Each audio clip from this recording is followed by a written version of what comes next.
What's up, everybody? Once again, it is I, James, coming to you from the Nerdy Musings podcast studio. And once again, I am joined by Chris from Nerdcrawler. How you doing today, Chris? I'm good. Thanks for having me back. Really My excited to pleasure, catch man. up. Yeah. Well over 40 episodes later. Yeah. You were Congratulations on hitting 50. Thank you. You were Yeah. episode 9.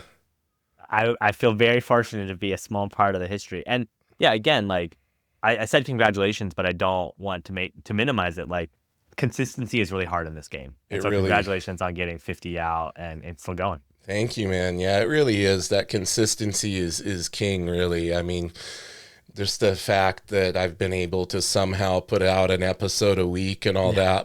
that boggles my mind, despite, Yeah. some of the technical difficulties we were just talking about before we popped on here. Yeah. And just life stuff too. Like people get sick, family emergencies happen, but again, being consistent is like the hardest part and congrats on staying focused. Thanks, buddy. So you've had a lot going on in the interim here since that first recording. When we first got on here, I mean, Nerdcrawler was still pretty much in its infancy. When did we do that? That's Can you been remember? over 9 months ago. Oh yeah. Yeah. It was Yeah. in the early stages because that's when you would, and I've always found this like so cool about you. You would always put out the little polls on Instagram and stuff and ask like, what feature should I add next? And like literally you would message back and be like, on it, I'm doing it Yeah. right now. Yeah. Anytime somebody would make a good suggestion, you were tweaking, modifying, listening to the feedback and improving the site daily almost.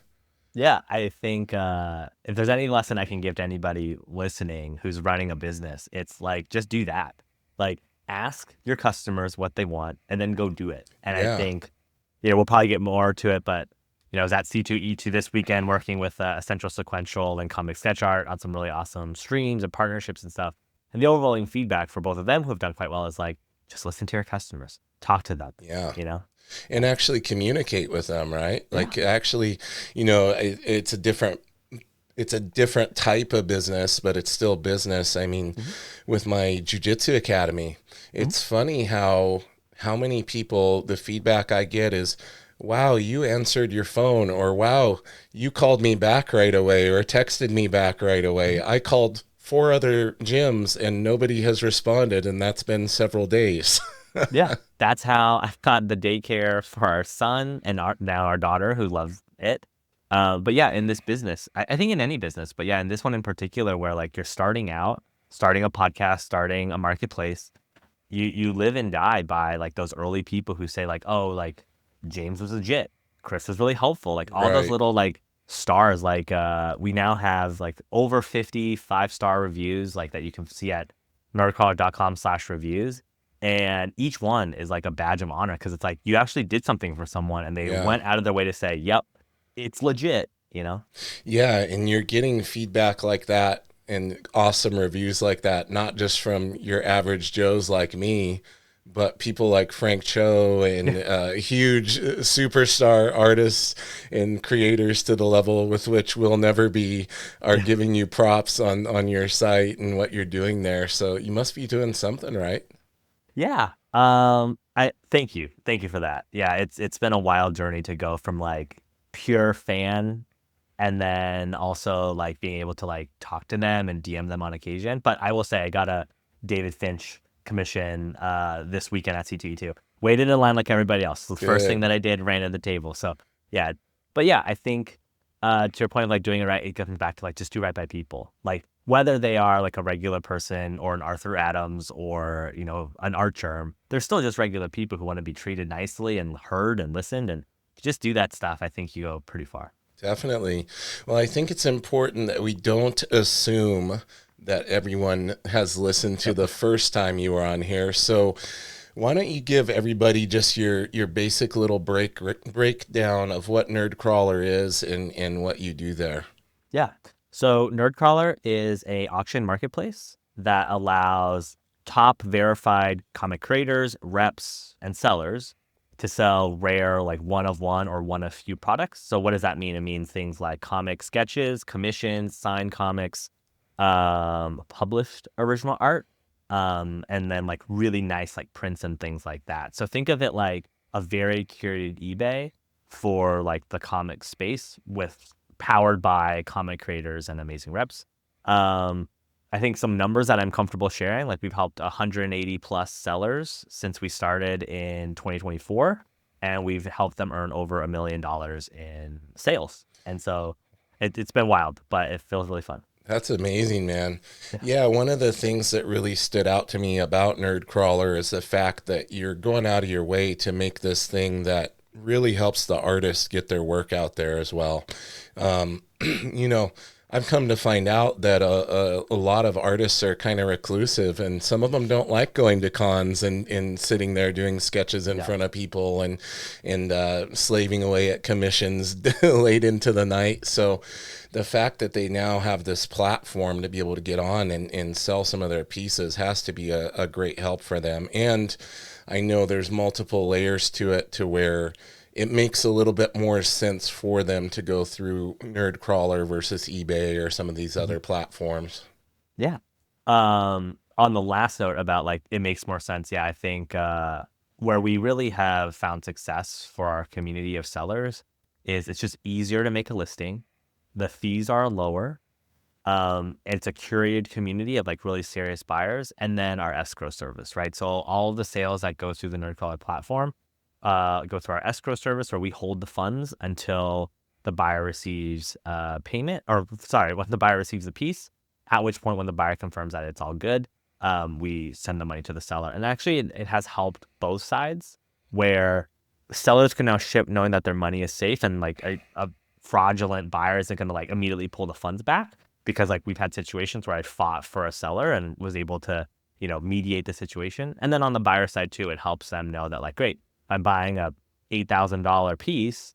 I know that the money is safe, and then I can confirm that I receive it and all that. Because I remember when I was starting out, yeah, I learned a lot more about the email community than I ever thought I would. And one of the things I learned starting out is like people are super sketch. And like Yeah. one person posted a print of Charles Schultz, like a legendary, Peanuts comic, and priced it at $80,000, knowing that it was a print, not an original. Yep. But some people don't know. And so they just picked it up, and it's like, that's super fraudulent. And Yeah. so by verifying buyers and sellers and then having the escrow service, it just makes everybody safer. And then your first point about just helping artists. Yeah, I think since we last talked, there's just been so many fun stories of artists who I would call them like the mid tier, which is like, hey, I'm doing upper deck cards. I'm maybe starting out, getting a couple of pages in a Marvel DC image book, but I'm not like an Arthur Adams or a Dello or something like that. Those artists have been so fun to help. Like there was one, he's an artist in Brazil named Alexander So, and he messaged me and he was just like, dude, you changed my life, man. Like I could do something for my family now that I otherwise couldn't, because of, this platform. And so check his work out. His last name is TSO, and I think you probably find him on Instagram. But yeah, it's just stories like that where you're helping real people like pay their bills or pay for a medical expense or help their families and stuff. Yeah. Yeah, it's so cool. Going back to the darker underbelly of Yeah. eBay sellers, it's interesting that we were talking, my wife and I were talking yesterday about how the fact that attention spans seem to be getting shorter and Yep. people don't read and things need to be in a very short video for the retention to be there. Because we deal with it in our business too. It's like, Hmm. oh, where are you located? It's like, that's like the first thing on the website. Yeah. I had somebody in Brazil reach out Hmm. to me wanting to know when they could come to practice, and they asked where we were located. They hadn't seen we were in the United States. Yeah. Yeah. It's like you Stuff gotta, like that, yeah, you hop on a know. plane. Yeah. But when it comes, no, they were literally in Brazil. They thought our Jesus. school was in Brazil. They didn't Oh my read gosh. two Yeah. sentences down. That's crazy. But that happens all the time too, where Yeah. just the information is presented, but people don't read. Hmm. And when it comes to these sellers, sometimes, especially with eBay, it's like you were saying, they'll try to sell off a print or something, and it'll be in there, like Yeah. buried in the description, three paragraphs down that, hey, Yep. this is a print, not an original, but they put that crazy price tag. I've seen people do that with the facsimile books. Yep. They'll have a 9.8 giant size X-Men Yep. for, 100 and some Yeah. thousand. And then you'll go down and it's like, oh, this is the facsimile from this year. Oh yeah. But they'll put that just hoping they snag somebody, Yeah. I was at a convention a couple weeks ago, and it happens in person too. Like, I was flipping through long boxes and I saw Uncanny X-Men 266 just like in the bag in the long box, priced at like, $50. You And I was like, thought is you this a scored a deal? find. Yeah. But that it's priced just perfectly, right? Where like it feels like a deal, but then I was like, no, the label is wrong. The label is like the modern pricing label. They didn't do that in like the 90s or whatever. But yeah, I think it's tricky, right? Because I recognize like people are trying to make a buck, everything's expensive, but also we should try to do right by people. It goes back to what we said earlier, right? Yeah. Like, how do you make a thriving business? Like, you do right by your customers, right? Like, God forbid somebody buys that facsimile code, someone's like, score, I got 266 for $50. And they're like, no, that's like a Yeah. $4 book. Yeah. So staying on the financial note, how Yeah. appropriate. We're recording on tax day. Yeah. We're recording on April 15th here. The Exactly. episode will come out a few episodes from now. But staying on the financial topic, in our conversation before and how you got started on all this, you're a tech guy, like you're a programming and coding and you come from that background. And now we're throwing around words like escrow and ensuring that thousands of dollars are protected. How much did your stress level scale when you had to figure all that out and make sure to do it right and to be able to provide that assurance to people? Yeah. A lot. A lot. I'm guessing you did a ton of research and Yeah. yeah, Yeah. A lot. And I think what I realized though is like, again, it goes back to like what we said in the jump, which was like, you do right by your customers. And what I saw like in our Facebook groups around original art collecting or sketches and things like that is you just see like bad actors, right? You see on both sides, like people just aren't doing it right. And so I thought, well, if this platform is going to take a percentage of the transaction, because I have to pay my bills and grow and things like that, you should still provide a service, right? And so the service was like, well, people seem to not get paid, or people don't seem to get the art. So what if we like made a system where like we can act as a third party and hold the funds? And that seemed to be something that people appreciated. And I think you kind of just figure it out as best you can. And yeah, you get lawyers and all that kind of stuff too. yeah, But if you believe in it enough, right, you go for it. And I'll tell you, like, it, I think it goes like, and more advice I can give to folks is, if you're going to build something that you really love, because this stuff is so hard and it's very stressful. And it helps though when like you change people's lives, or the people you get to hang out with are like the heroes that read their books in high school.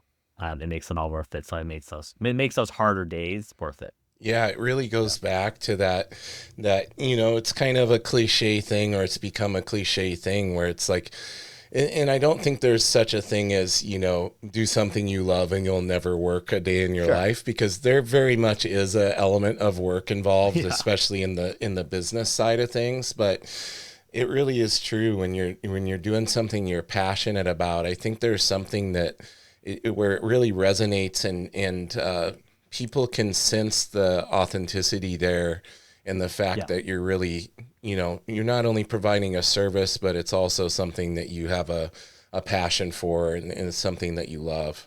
Yeah. I 100% agreed. Like, we were, Nerdcrawler was part of a startup accelerator called Launch, where I got to like work with other founders and scale this business and learn about how to operate one.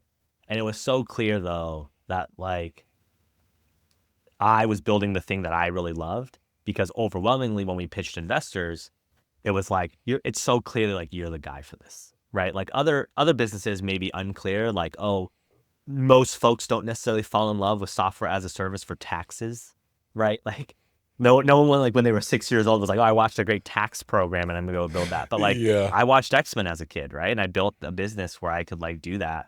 And when you talk to folks, it's like, to your point, the authenticity is so real, right? Like I look at your background and like I see the Spinner Rats and I see your Young Bloods and I see the Punisher and stuff, and it's like, if you were like running a podcast, this is the podcast for you, right? If you were running some, I don't know, medical insurance podcast, I'd probably be Yeah, like, your background doesn't make a lot of sense, right? exactly. So it's all that. Yeah. Yeah. Yeah. Yeah, I could use AI and change it to anything, couldn't I? Right. I've seen people Right. doing that now where they have their studio, like they'll be in a cramped Yeah. little studio, but they've got everything masked out and you're like, how did they get those amazing collectibles and that, screen-worn Darth Vader suit? And then you're like, "Oh, wait, no, that's an AI background." Yeah. It's getting weird. We're living in a really weird time for Yeah, we sure. really are. And Yeah. we could spend a whole like podcast on that because there's just so many so much nuance and so many facets to the AI topic and how it's affecting the things that we love, art, comics, all these different things, right? So let's go to a little gear change here into your C2E2 experience here Sure. recently. And you did some live streaming with artists and all sorts of stuff that requires the technological gods to be on your side when you're dealing with streaming and internet connections, especially if you're at like a convention center or something like that. They don't always have like the best internet. I know when I No. go and I'm trying to pay an artist and they're using their Stripe or whatever on their Yep. phone, like, oh, the Wi-Fi keeps going out. Sorry. Yeah. So how did that all play out? Like, first of all, how did that come together? Yeah. And then how did it work out, man? Yeah. So for context, I started Nerdcrawler as an auction marketplace to help Frank Cho, sell sketch covers direct to consumers or direct to fans, and then eventually continue to expand to like buying out all these other things. But as we continue to talk to the community, they were like, we just want more ways to connect with the creators that we love, even if we can't be there in person, right? And connection is like, yes, you can own the sketch cover, but it's also a conversation, a chat, advice, whatever. And so we thought, like, let's go try to build this live stream shopping product or platform inside of Nerdcrawler. And so we did our first one at Emerald City Comic Con with Comic Sketch Art Europe and Mirka Andolfo. Shout out to Davide as well for just being Now, a great partner. Yeah. I'm gonna apologize for interrupting you, Yeah. All good. but you weren't there, were you? I was. Oh my God, Were you dude. at Emerald City? How did we Well, not I was. know? I know, So I'm sure you were probably busy, I but was I in one didn't. spot the whole time. Okay. If I would have caught the fact that you were there, I would have Yeah. come and said hi. Oh, yeah. Um, my back was super out and I was Oof. limping. So I would have been Yeah. easy to spot. I was the giant 6'5", 300 and, Yeah. 20-pound dude gimping around like he was 90. But Yeah. yeah, that sucks, man. Ah, When I saw that Nerdcrawler was doing something, I should have done more homework and reached out and asked ah. you if you were going to be there. Yeah. All good. Yeah. And the reality was I lived at that 6 foot table next to Mark Russell and Mirka Andolfo because it was like the first one, right? So we were like loading up her products, fixing bugs, all that kind of stuff. And then we go, we went live and didn't work, right? The partner that we had used to handle our multi-stream just didn't work. We then, you know, tried to go live with another option, but then no audio. Eventually, 40 minutes in, thankfully, America is a wonderful person and was patient, and we went live, and fans loved it, and we did well, right? So for C2E2, it was like, okay, fix all the bugs and then do it again. And so we partnered with Essential Sequential, Jason, who is amazing, and we were able to get Arthur Adams and David Finch, two of my personal favorites. And then we worked with Comic Sketch Art. Shout out to Lisi and Doug Peterson and Mike for that. And we were able to get Frank Cho on Saturday. And so the purpose, though, is like, how do we just bring some of that convention magic to people's homes, right? And thankfully, C2E2 had working internet. Like, it's Nice. all of the cons, it was actually one of the few. But like when you start the day and it's empty, for those that are very technical, right? Like the download rates were like 260 up, 260 down. It was amazing, right?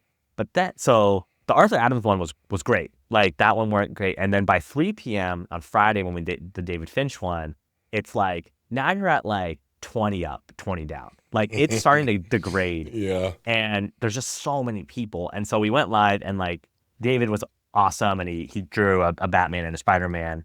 and we auctioned those off in a remark.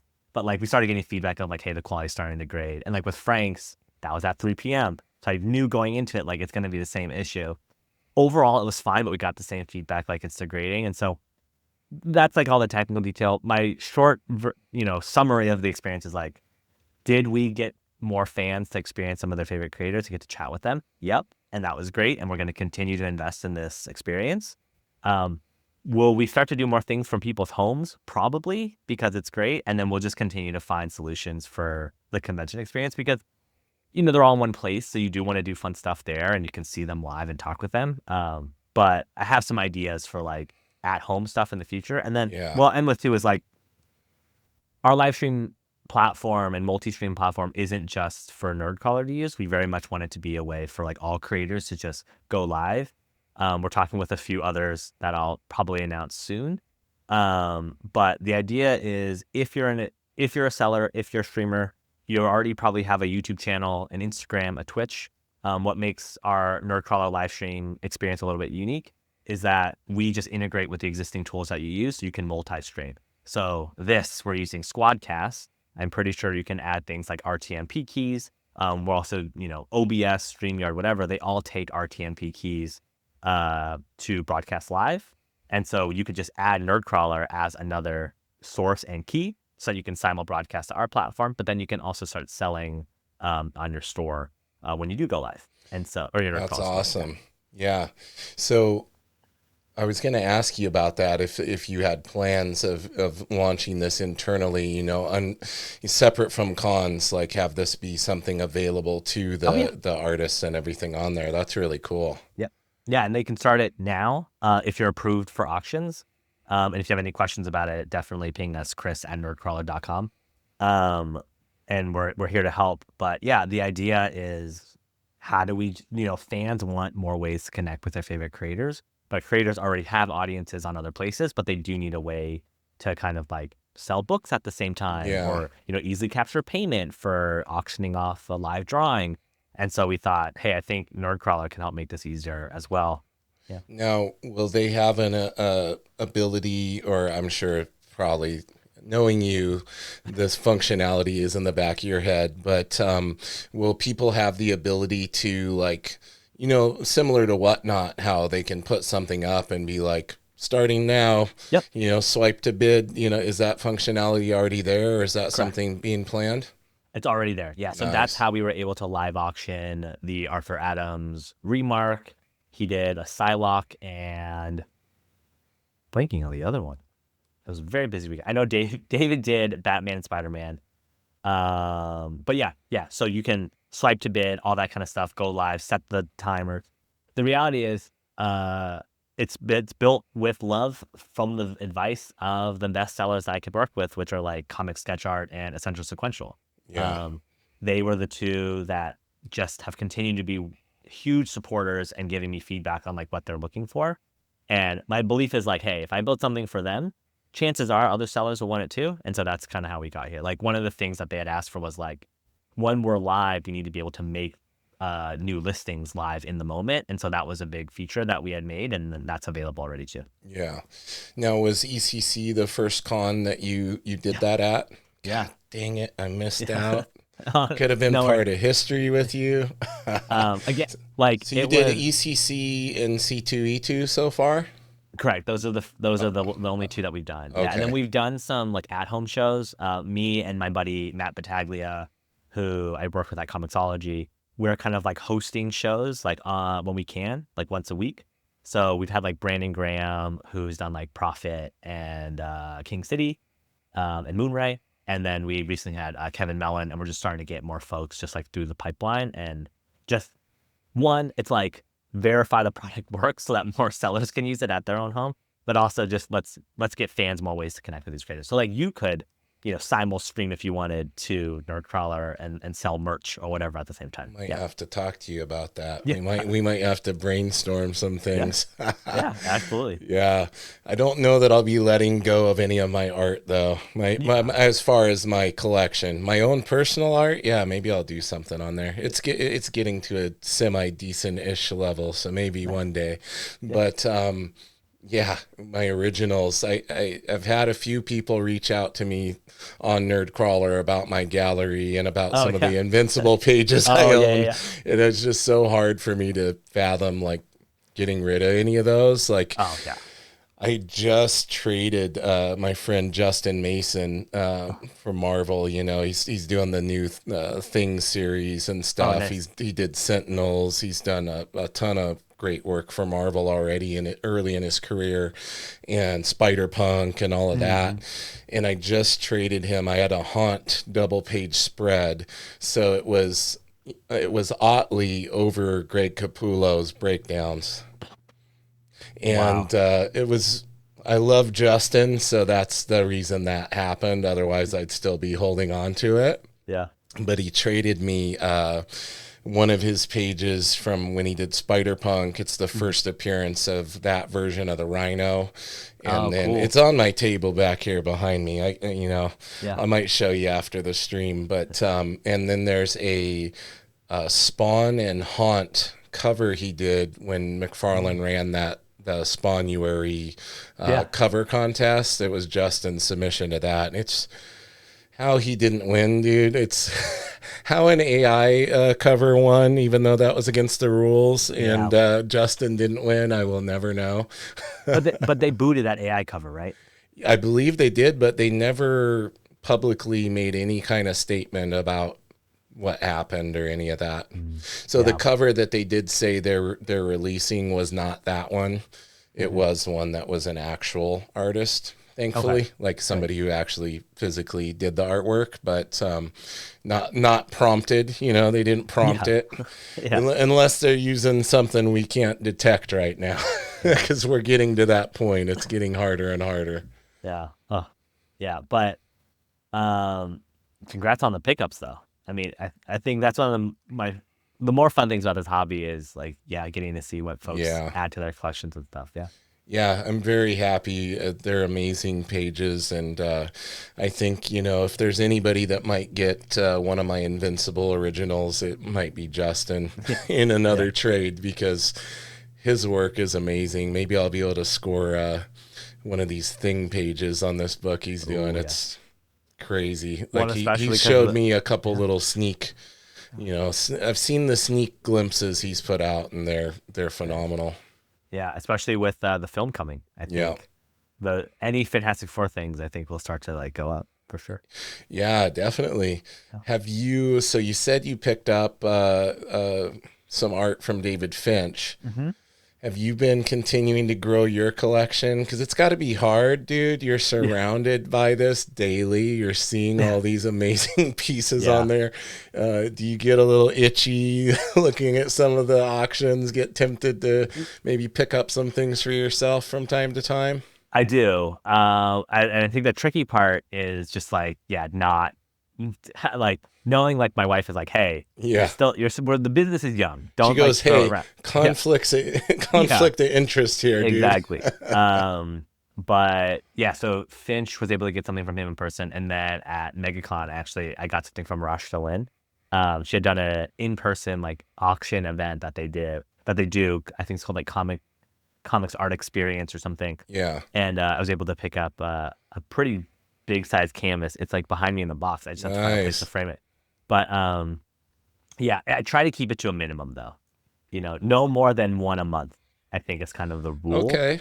Yeah, That's a good rule. yeah. I think the other fun stuff though is like getting gifts, which has been nice. Like, Yeah. and by gifts I just mean like little notes from the community saying thanks, and like one of them was just a letter from an artist who's just said like thank you so much for the platform, like it's changed my life. And those, they're not like original pieces of art, but like I cherish them so much Yeah. as if they were like gold. Yeah. It's amazing. Like, I think we're entering a new age of creators kind of taking back that control and doing their own projects and things Hmm. and putting out their own creative works. I know, love him or hate him, Rob Liefeld has been like Hmm. leading that charge, telling people, hey, make your own stuff, man. Like, look what Yeah. I'm doing with this new Youngblood launch. He's all strictly done it through, direct to consumer sales through his whatnot and stuff. And he's like tracking to be well over I think it was well over. He'll easily hit 1 million. Like Yeah. in just in pre-sales, I think he was already over 250 grand because Wow. he's like releasing all the numbers to show people, hey, you can do this and be, successful. Of course, he's Step Rob one, be Rob. Liefeld, Yeah. and it doesn't hurt, but just the promoting the creators going out there and being able to, not be overly dependent on publishers, or in your instance, not having to be always, even though you work with art dealers, and I'm sure those are involved too. This gives the artists also a means to handle their own work and get some sales on stuff that they want to, they don't want to mail off to their art rep or something like that. Yeah. I think like to your point about like the publishing side, I've heard like two pieces of wisdom from like creators.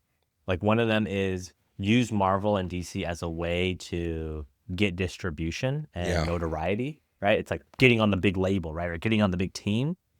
But then like use it as a way to fuel sales for your own creator owned IP, right? Because Yeah. that's truly what you can own and you can make higher margins on that. And then the other piece of advice I heard was like, as much as like digital is making things easier, like digital, like, and then like, you know, yeah, just purely digital art, right? Using like things like Wattpad or whatever. Wait, no, that's the story one. Anyway, I'm losing my point. Welcome. Effectively, though, yeah, right. Yeah. Wacom, Yeah. thank you. Um, that going physical, like original, traditional art allows the artist to like better monetize their work, right? So I was talking with one artist who said like, yeah, I do these amazing covers, but I know my monoprint will not sell as much if I like had the raw pencils or even Yeah. like the pencils and inks, right? Like that could actually pay my mortgage if I just like have one of those, right? And so I think there's a value of like, Artgerm had kind of talked about this too. He's like, get good at both, right? Yes. Because when you make it, then you can say, great, I can also sell like a commission or a sketch cover or whatever, rough sketch, and kind of make a little bit extra that way. And so I think my whole point there is like, you just gotta know what you're getting into and find ways to pay the bills. Yeah. Yeah, I think my recommendation, and I know it's been a couple of artists I've had on here have made this recommendation for people if they are going to use digital tools to aid in, creating their works. You do what Dan Fraga calls tradigital. Yeah. So he Yeah. does Exactly. Yeah. his layouts and stuff, and then he prints it out in blue line. Mm-hmm. He does his finished Right. pencils, and he'll either ink it or have somebody ink it. Yeah. You get all the benefits of being able to use the digital tools, but then you actually have a physical Exactly. original to sell. And I know Ryan Otley does that. Ryan Stegman, all the Ryans do it. A lot of the artists nowadays are all actually on their iPad Pro in Procreate, and they're doing their layouts. They're doing a lot of their stuff there, and then they have a large format printer like I have sitting over here, and they just print straight on the board the blue line and finish it up. So that's been the advice a lot of the artists have had, because if you're 100% digital, there's people aren't as down to buy just a print. They want, Right. most collectors are wanting to try to get an original page, especially if they're dropping a significant amount of money on it. They want something that has actually touched the artist's hands. Exactly. Yeah. And I think the monoprint idea is neat, right? High quality print, like all that kind of stuff. But to your point, like there's always going to be a premium on like an Yeah. original Jim Lee versus like the best print made by Jim Yeah. Lee. It's like, yeah, well, but one of these is different. I feel like monoprint is like a step above an NFT. Yeah, for sure. Sure. Yeah. You have the only one, but this one is actually physical. You can touch it. Yeah. This is not Yeah. virtual. Yeah. And I think it's all solved to your point of like, go traditional or go entirely whatever it may be.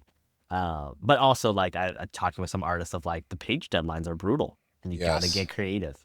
And so I get all of it. I think it's you in the end, like you do what's right for your business, right? And your business is your career. Yeah. So yeah. Well, in any artist you're seeing, I mean, doing, like Dan Mora is a great Hmm. example. Dude's got like 4 or 5 covers coming out this week or something like, Yeah, like how are you gonna do this? and he's 100% digital and Yeah. goes in there and obviously is able to, because let's preface this, digital is just a tool. He's Mhm. still drawing it.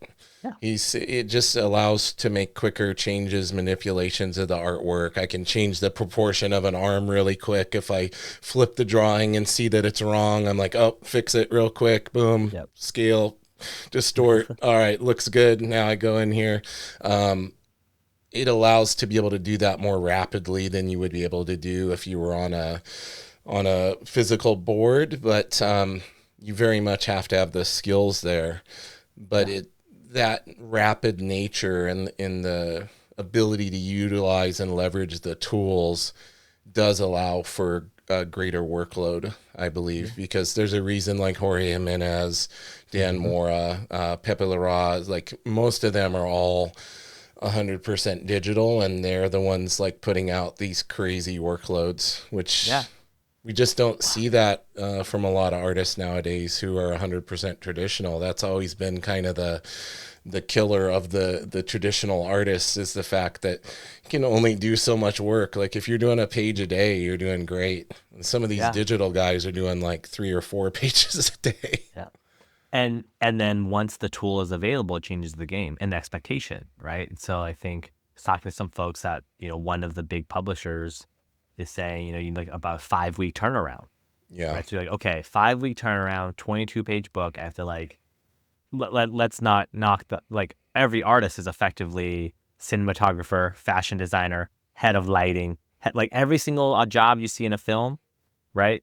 Like the artist has to get that out Yep. there, right? And so then you're like, okay, now we want to do 5 books with you, but all with a 5 week turnaround. It's like, it's the pressure of the industry that defines what tools are being used, right? If they all had the time, they were all paid well to like take their time, Yeah. sure, you get bangers all the time, right? Yeah. In traditional, but the reality is like there's a very high expectation, so yeah, they have to adapt, and it totally makes sense, and I think it's still like you said, you still have to be a master of the craft. Like we just auctioned off a first spot auction for Pepe Larraz for like Como, partnering with the Como team, and it's like It's people amazing. are so excited, Yeah. right? They're So it's like, like, oh, yeah, he can do it traditional he too. it's like no doubt, right? Yeah. He probably And had to do it traditional to them, right? And And Jimenez is the same way. yeah, I see him doing commissions at conventions. Clayton exactly, Clayton right? Harris is another Yeah, 100% digital for like yeah, the monthly work he puts out, but he'll do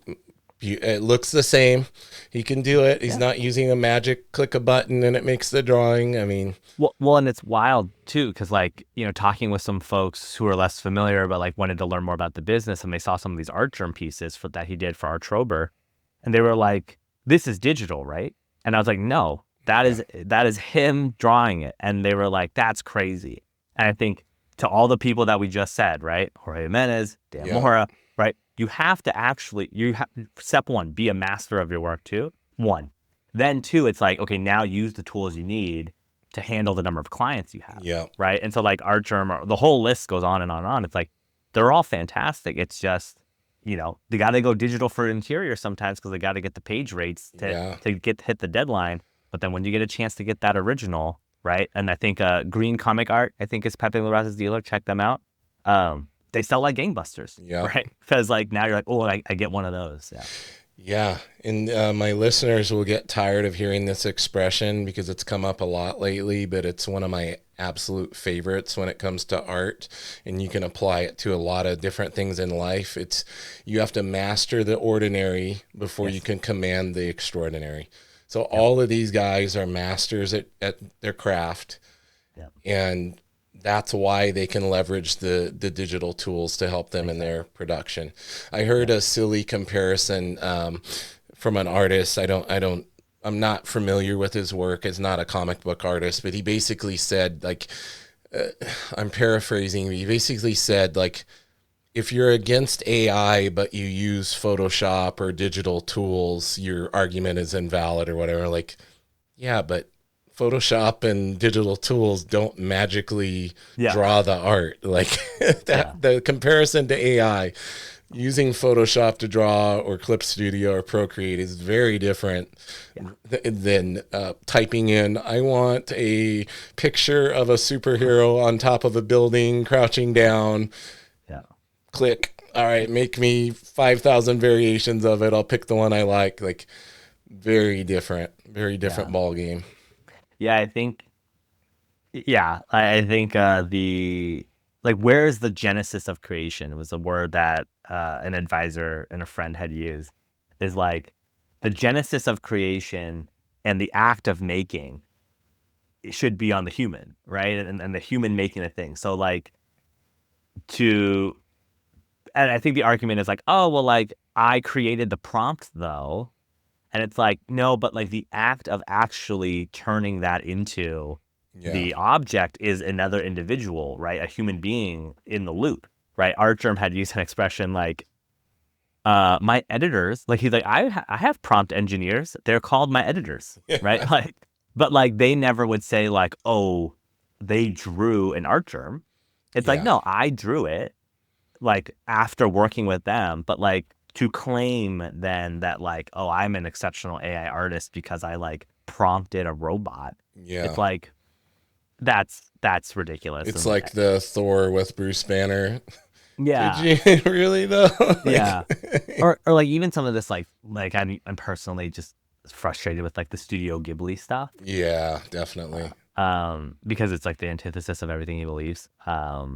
But Yeah, I remember yeah. when AI was first, being talked about way back, and they asked him what he Yeah. thought of it. And there's that quote where he's like, basically paraphrasing this, like an abomination Yeah. against all things creativity and Yeah. all of that. Yeah. And I think if you're a fan of the work, like know the artist and like know that like this is the opposite of everything that he believes in, right? Like, Princess Mononoke is a perfect example, right? Like industrialization happens and like nature takes over, right? He's pretty Right. clear with his opinion about like nature versus industrialization. And I think there are many benefits that we've had from industrialization, but like to ask a generative AI tool to like do that, I've really struggled with folks doing it. And Yeah. yeah, that's why like my photo is just regular old me, Yep. Yeah, Exactly. yeah, So as we start to taper down here to yeah, the end of the podcast, I wanted to ask you, what are some things on the horizon for Nerdcrawler right now? What is yeah. the you have some more con live streams coming up? You got anything in the works that you're willing to share? Mm-hmm. It's looking like we'll go to San Diego, Baltimore, and Heroes in New York, I think at least are like the next like big four. Nice. Um, yeah, looking forward to all of those. I've never been to Heroes or Baltimore, so I think those will be. I've only heard really great things. And then on the like features and product side, um, I'll say like we continue to want to build a great native app like for iOS and Android. It's just taking a little bit. It's just harder, right? Because like I'm the only Yeah. engineer right now, and Apple so yeah, doesn't always make it very easy to yeah, work with them, as far as some of from what I understand with apps and things, it can be pretty yeah. difficult to It's do challenging. all the things that you would like to do.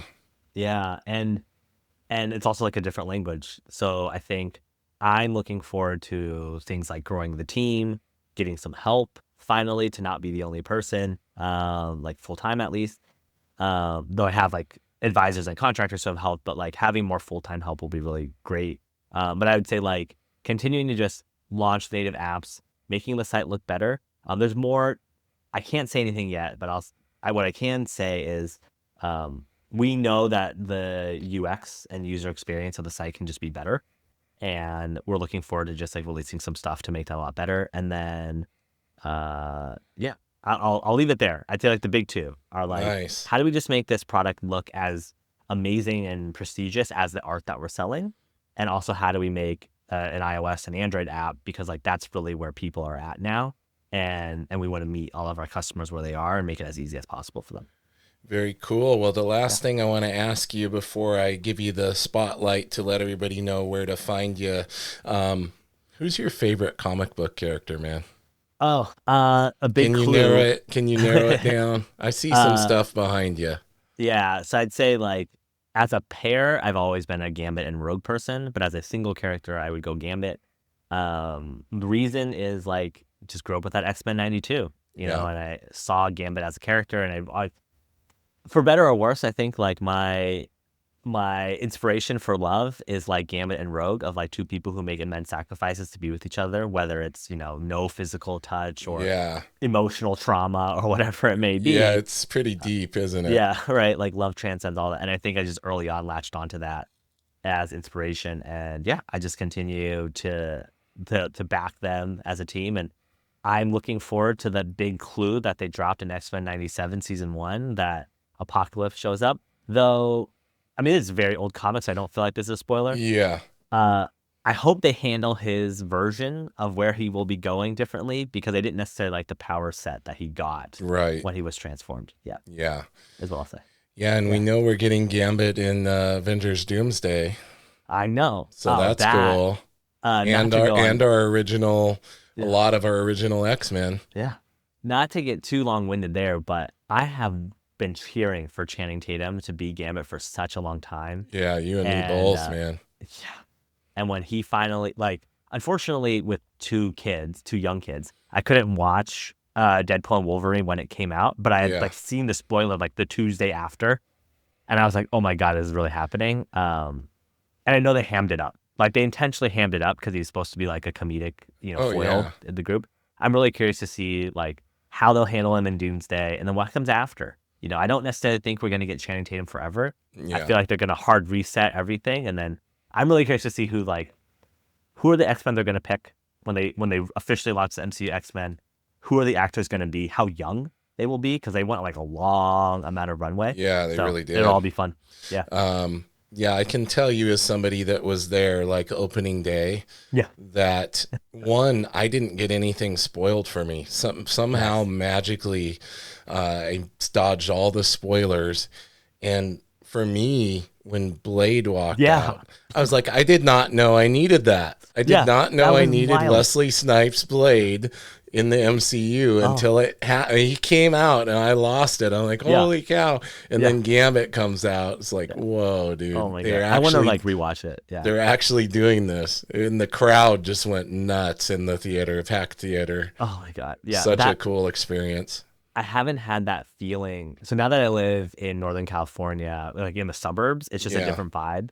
But when I was in Oakland and I went to watch Endgame, and when Steve Rogers says Avengers Assemble, it just went nuts. Yeah. Like I watched it opening night, and it was extraordinary. And I bottle that feeling up, and whenever I need like a pick me up, I'll like go on Oh YouTube and I'll yeah. just rewatch that When because it's he just extraordinary. when Cap, the other biggest theater pop that I've ever Yeah. been present for on an opening day viewing was when Cap summoned the hammer Yeah. Oh yeah. and Yeah. just everybody freaked Yeah. out. Oh God, that Those was those peak film. Marvel movie experiences, Yeah. it's something special. When they get it right, they get it Yeah. right. And they hope they recapture it. I think if we're being honest, there has been some choppy waters, Yeah. but I think it comes back to the like narratively, like it comes back to what we said, like just listen, get back to that root, that essence, Yes. right? Like listen to your customers and like understand what they want. And I know that they have literally millions of customers and executive producers telling them what to do. But I think where Avengers Endgame got so much right was they were like, let's listen to the right people. Who are we doing Yep. this for, right? And I think maybe some of the more modern things that they did, especially during that like pandemic era, was like, let's just capture as much money as we can. So we'll release a lot of shows, Right. and it dilutes the brand, and the stories aren't as strong. Yeah, it So really did. Yeah. yeah. Well, listen, man. Yeah, First off, thank you so much for coming back. of course. Happy Anytime. to have you. Second of many, I hope. Yeah.